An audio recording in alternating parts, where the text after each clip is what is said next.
Patterns are the solution to so many situations that come up in imaging. Take, for instance, right here. We're going to look at this T-shirt that we have. We're going to get a little closer here and zoom in on this. You see that it's got this nice little ribbing. Little tiny ribbing right on the edges of the T-shirt.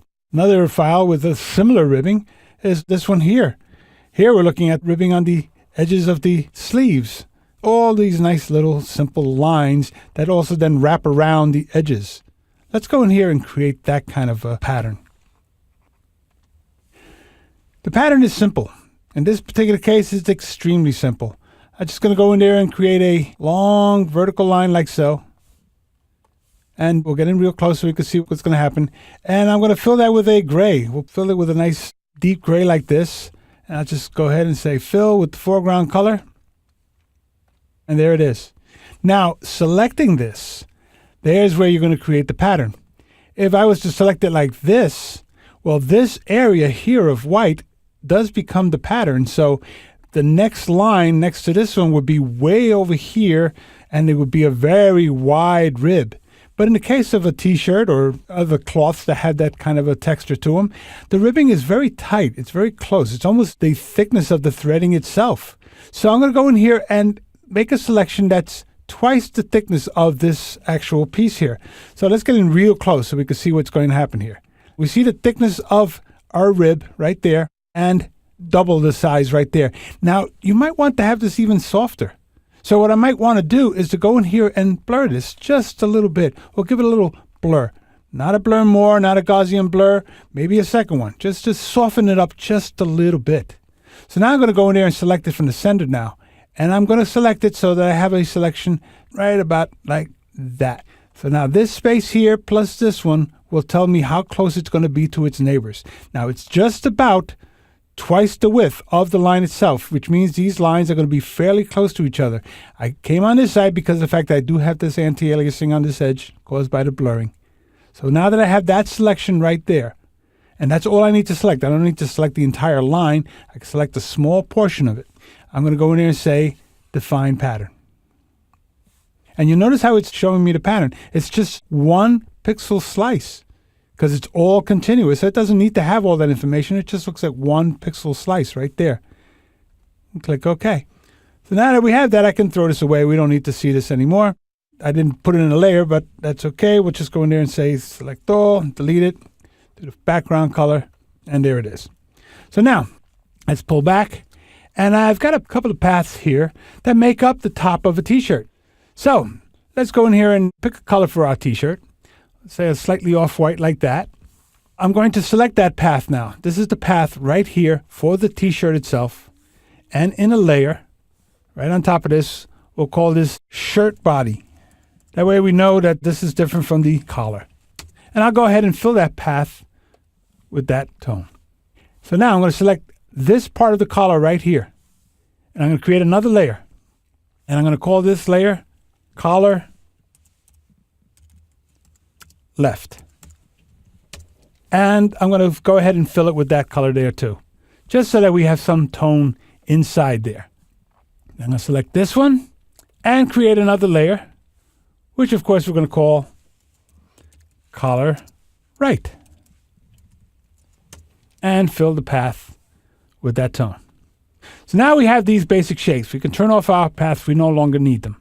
So I'm going to select a long rectangle right across here, fairly large in size, about like that. That's going to encompass the entire area of the collars themselves. And in a totally separate layer, I'm going to call this layer ribbing. And I'm going to go ahead and fill that with that pattern we just created. So I go down here and say pattern, and there's that pattern. You see that it's looking at it as a single pixel length. Click OK, and there you can see that we filled that selection with the pattern. Now this pattern right now is fairly large. That's why I created this big section, because we're going to go in there and resize it. I can deselect it now, and what I'm going to do is I'm going to duplicate it. So I'm going to have two. Why? Because we have two different sides of the collar. So let's turn one off for now. And we'll work with this one, which we're going to put right here by collar left. Now you see the collar right came out in front because we're behind that layer. So I'm going to take this guy right now and I'm going to clip him with collar left.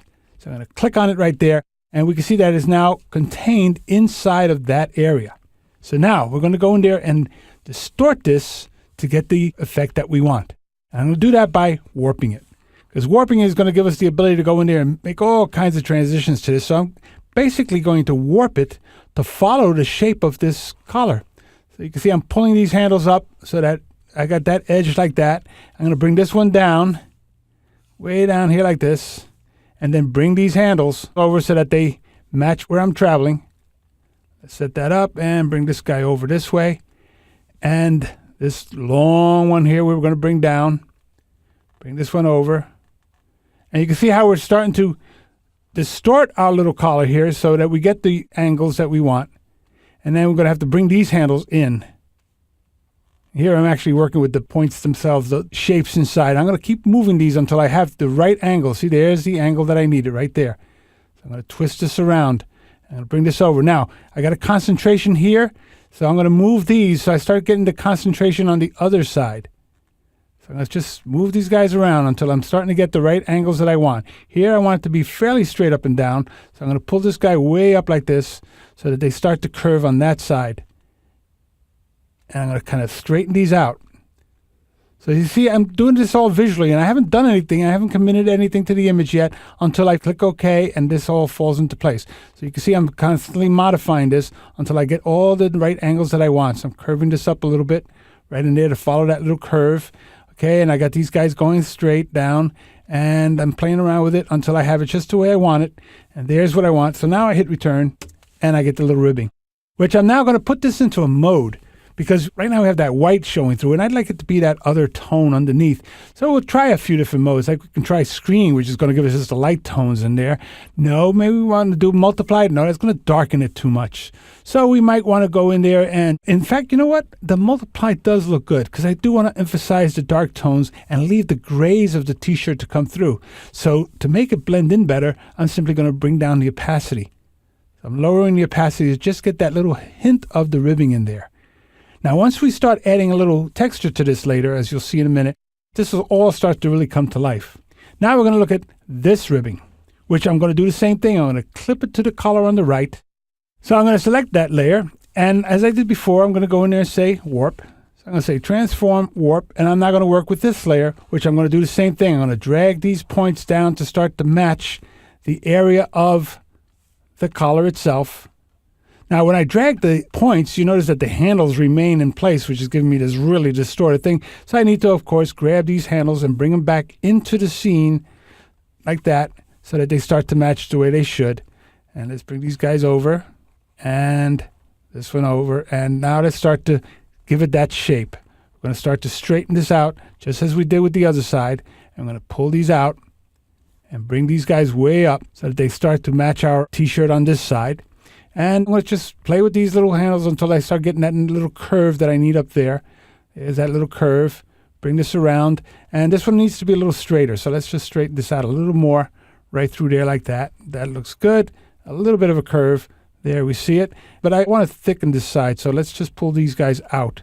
So this starts to thicken this and pull this over so these start to tighten up because they need that foreshortening as it starts to go around the neck area. And I can even just pull this one down just a little. There we go. So now that we have that, I can click OK. And we'll match the opacity. We have 40 here. So we're going to set this one to multiply and set its opacity to 40 as well. So there we see that we have the ribbing on the t-shirt. Now we're going to start to give this a little more of a sense of real fabric. So going back to the collar on the right here, I'm going to take my burn tool. I'm just going to very lightly start to go in there and play around with the collar, and I'm going to start adding some tones. Let me set this to mid-tones here. So I start getting some little tones going in there like that, and maybe right along the edge. I like to have a little edge right through there. And you know, if you want to make that even, let me undo that. I'm going to bring this tone down a bit, just like that, right? And what I'm going to do is I'm going to take the path itself, which I have this path here for that collar.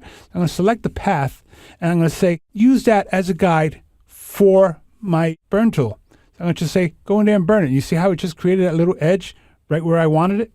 So there I got this nice edge, and I might want to accent it in a few spots just to make it a little stronger, like right up here and so on. And maybe throw a little tone right in there. And then we go to the other layer, the collar on the left, and we'll do the same. We'll just add a little tone right in through that area. Select the path right there. Get our burn tool and go ahead and stroke it. Stroke it another time so we get these nice little dark tones happening right through there. And we see that we start to get the nice definition to our little collar. Same thing would then, of course, apply to the shirt. We can go in there and make a much larger burn tool and just add a couple of little tones along the top, along that side, and maybe just a little bit along these edges. So what we'll do is we'll take the path that we did before. I'm going to reduce the size of this, nice and small, and we're going to take those paths, just like we did a second ago. The path for this side right here, which I'm going to go ahead and stroke inside the shirt. We make sure we're in the shirt. Okay, shirt body, good. So we got that, and we'll say, take that path and stroke it. So I get that nice little tone. Stroke it again so we have a little shadow underneath the collar.